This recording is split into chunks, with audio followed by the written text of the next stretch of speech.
इरशाद फरमाया सूरह बकरा की आयत नंबर 194 में फरमाया फमन इत्तदा अलैकुम, जो तुम पर ज्यादती करे, फ़अतदू अलैहि बिमिस्ली मा तदा अलैकुम, तुम भी उसके साथ ज्यादती कर सकते हो मगर उतनी जितनी कि उसने की, उससे ज्यादा।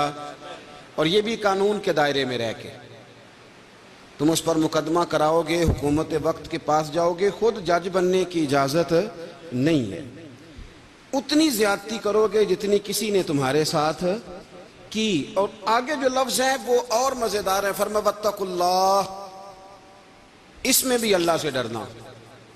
मिसल जितनी उसने ज्यादती की, उसकी मिसल ज्यादती करने में भी अल्लाह से डरना। और याद रखो वअलमू अन्नल्लाह मअल मुत्तकीन, ये जान लो कि जो अल्लाह से डरते हैं अल्लाह उनके साथ ही हुआ करता है। को जब कोई आप पर शदीद हमलावर है, उसने सख्त सुस्त कहा है, अब आपका रद्द अमल जवाबी अकदाम, अब पता चलेगा। मेरे नबी करीम अलैहिस्सलाम ने सहाबा से पूछा था, बताओ पहलवान कौन होता है? अर्ज़ की या रसूलल्लाह, जो कुश्ती के मैदान में सामने वाले को बिछाड़ दे पहलवान है। तो नबी करीम ने फरमाया नहीं भाई, पहलवान तो वो होता है जिसे जब गुस्सा आए तो अपने ऊपर कंट्रोल कर ले, जो अपने नफ्स को बिछाड़े। सजा उसे मिलेगी जिसने जुर्म किया है, जिसने जुर्म नहीं किया उसे सजा मिलेगी। ये समझ ले मेरी बात। मेरे रसूल करीम अलैहिस्सलाम ने तायुन करने का कहा, तायुन। हुजूर अलैहिस्सलाम ने सहाबा को वसीयत फरमाई, फरमाया जब जंग करने जाओ तो उस पर तलवार उठाना जो तुम पर उठाए, जो तुम पर तलवार ना उठाए उस पर तलवार ना उठाना। कुछ लोग मजबूरन लाए जाते, कुछ लोगों के बच्चे कैद कर लिए जाते थे कि तुम जंग पे ना गए तो तुम्हारे बच्चे मार दिए जाएंगे, उन पर तलवार ना उठाना, ख्याल करना, जो जुर्म करे उसे सजा देना।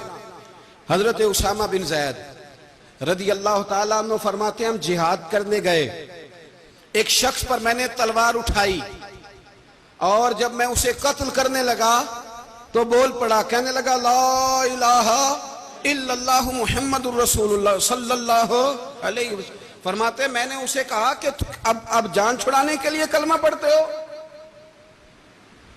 अब गर्दन पे तलवार आई है तो कलमा याद आ गया है। मैंने दूसरी दफा तलवार उठाई और गर्दन उड़ा दी उसकी।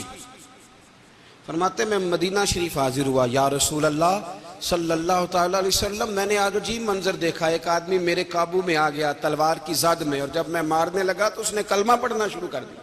हुजूर मैं समझ गया कि ये अब जान बचाने के लिए कलमा पढ़ रहा है। हुजूर फिर मैंने नहीं छोड़ा, कत्ल कर दिया। अब फरमाते मैं अपने अंदाज में बात कर रहा था, हुजूर के चेहरे अनवर का रंग बदल गया। करीम रसूल फरमाने लगे, उसामा तूने उसका दिल फाड़ के देखा था कि वो जान छुड़ाने को कलमा पढ़ रहा है? तुमने उसका दिल फाड़ कर देखा था? तुम अंदर तक कैसे जान सकते हो?